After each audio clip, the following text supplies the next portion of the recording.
Good evening, all. Welcome to Season A, the platform where we speak truth to power. You're looking at British Museum. We're going to show a video in there. There's going to be a clip. They are selling a lot of artifacts. I think as much as 2,000 artifacts has been stolen. As much as 2,000 artifacts has been stolen from the British Museum by, you've guessed it, by the staff. The staff members of the museum have been stealing, looting the artifacts that belongs to other people, Africans. A lot of the artifacts belong to Africans, to Africa, and it's been stolen. And we all know about the Greek ones. But I'm going to show you a little clip in this video where you will see what you see behind me is on the website of eBay. If you go to eBay, type African Artefacts.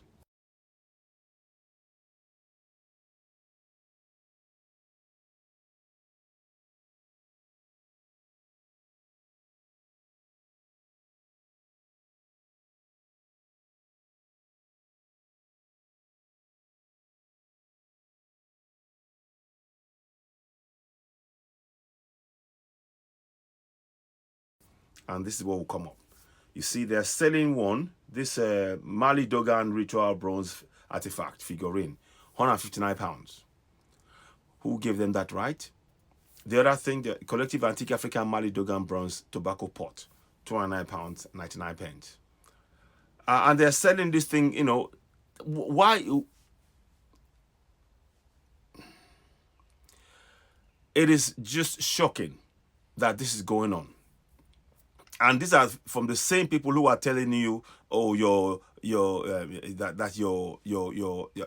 issue, or all your African artifacts are devilish. They have no right to time it that way, but they're profiting from what they try to turn our backs on, our African spirituality. This is very, very wrong. I'll say this: some British people are trying to actually take back, demanding that the government returns everything back. I know that. But this is not, it's good that some are doing it. And yeah, I can say, yes, I acknowledge that. But this is a bigger problem than that.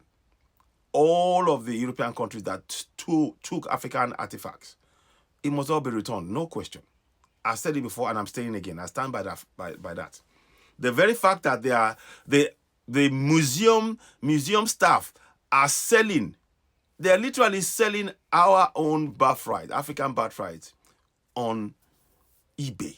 1,000 priceless objects could have been stolen from one of the most prestigious museums on the planet before the police launched an investigation. So, according to reports, the number of artefacts, some of which date back to the 15th century BC, have been stolen from the British Museum, which is the third most visited art museum on the planet and arguably the most famous. To me, talk about Raiders of the Lost Art, really. But I'm joined now by historian Martin Whittock. Martin, some of these artefacts apparently were valued way into the tens of thousands, found themselves on eBay for around 40 quid. What's gone on here? Well, it really is shocking. There's no question about it. Last Thursday, I was on another news platform saying, well, of course, you won't find this stuff on eBay, will you? Well, you would. Apparently, you would. And what this goes to show is that it wasn't what I thought it was at the time, which was, stealing to order, somebody taking stuff and putting it out on the dark web, to illegal collectors and so on. It clearly was somebody, it appears, simply pilfering on a regular basis over decades and not having a way of disposing of it that maximised its value. Not that that would have made it right, of course, but there'd been a kind of a grim logic there. But it would appear now reportedly appearing on eBay. It's absolutely shocking. I remember a few years ago when I needed to see or wanted to see a very rare Anglo-Saxon silver penny. I had to fill in all sorts of protocols, absolutely rightly so. I went through security checks. I looked at the coin. I discussed it with an expert there. And then you'd be relieved to know I left the coin at the British Museum. But of course, I was an outsider. And what this goes to show is how vulnerable collections are to the rogue insider. And of course, it is a rogue insider. Thousands of conservators, thousands of curators doing amazing jobs. But one or two people. Well, let me just cut in here, Martin. Let me just cut in here because we're seeing things that have been stolen, like a ring from the reign of Cleopatra, gold jewellery and gems of semi-precious stones, easy for me to say, a Roman artefact that did end up, of course, as we said there, on eBay. George Osborne, remember him? He is the chair of the British Museum. It does appear that all of this stuff has been happening without anyone noticing for a very, very long time. And now the Greeks have piped up and saying, well, you can't even... how do we know you're going to keep the Elgin marbles safe? And it does raise the question, if the Greeks wanted them, surely they could have just sent someone to come and pick them up and take them back, by the looks of things. Yeah, it has sadly given a lot of ammunition to people in that particular hot button topic, I'm afraid. Yeah, I agree with you. The thing is, the British Museum is a huge collection. It has a vast amount of things in reserve that are never on display. But what it does clearly go to show is security protocols can only be described as lax. Now, I know there will be people watching this now saying, you don't have any idea how we have to jump through hoops to touch things, look at things, and so on.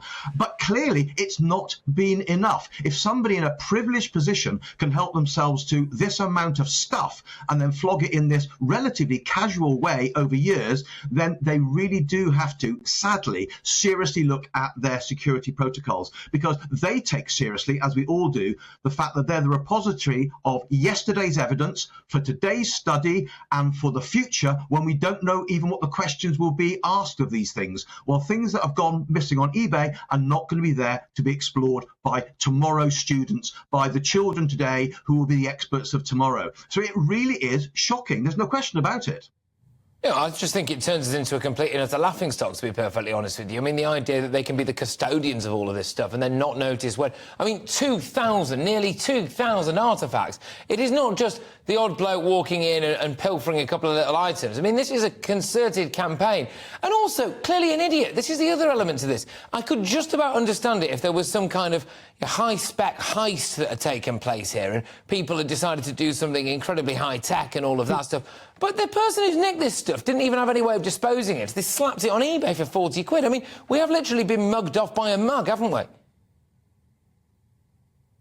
It is extraordinary. I mean, it is stealing on an industrial scale and the disposing of stolen artefacts in the most amateurish way. So it's this strange combination, industrial scale stealing and amateur disposal. It really could not be made up. If this was, on a television series, it would be sent back and told, let's make this a bit more real, shall we? Because industrial scale theft, amateur disposal, shocking. The video will talk about, they tried to sort of airbrush it away and said, oh, it's really, it's not planned. I don't know what to believe anymore. All I know is that this is artifacts, and the Vatican has, again, 10,000 artifacts that belong to Africans that they are holding on to. If you are so strong and so sure about your religion, why are you intent on keeping our religion and our spirituality and then showing it off and earning money? Why are you so keen? Why are you putting all in these museums? These are the questions we're asking. You will see the video where there's some experts, so-called experts, are talking about the museum piece. And I'm not even sure if I want to even play the expert, so-called expert opinion. I'm focusing, and more likely, I think I'm going to focus on the fact that you can see this on eBay.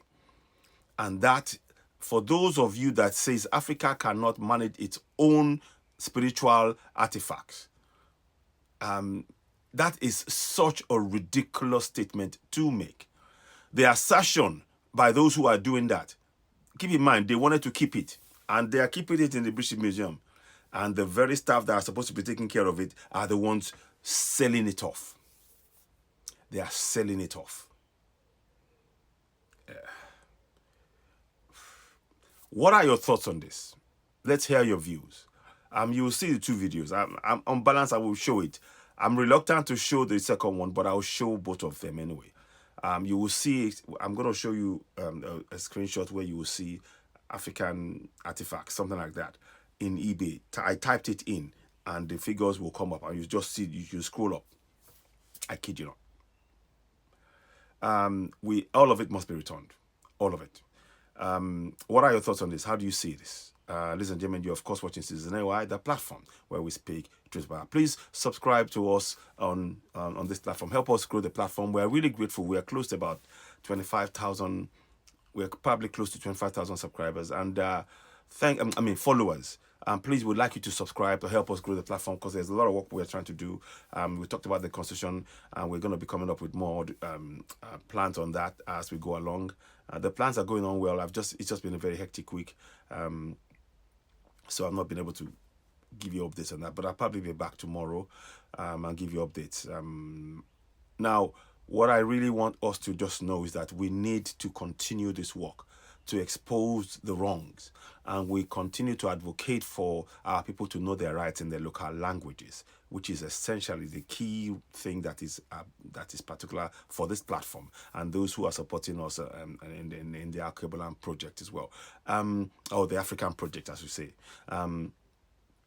So what I will do is I will be in touch, but let's have your thoughts and views on what you just saw. How do you view this? Do you agree that yes, since the museum, for starters, it's not there to keep, it should be returned. Secondly, the fact that the staff who are meant to be taking care of the artifacts are the ones stealing it is enough evidence for us to say it must all be returned back to us. On 2 counts, it must be returned back to Africa. It must be. Let's hear your views. You're of course watching Citizen AY, the platform where we speak truth to power. I'll be back later on. Thank you and bye for now. Please follow us, and we're grateful. Subscribe to us on YouTube also. Help us grow the platform, and please, we'd like you to subscribe to us on TikTok here also. Help us grow the number of subscribers on there, and we need that support because we can focus fully on what we're trying to do, is doing a lot of research and bringing that to you and talking about working out actual plans to help our people to be able to be in control of their own land. We are the sovereigns of Africa, and that sovereignty must be returned into our hands through language. Let me give you an example. The people, white South Africans, will know about the constitutional rights, and they are not African. They're not. But Africans, South Africans, black South Africans, to whom they took the land on the roads in 1892 or something thereabout, they don't even know that they have right, that they're sovereigns. That can never be right. It can never be right.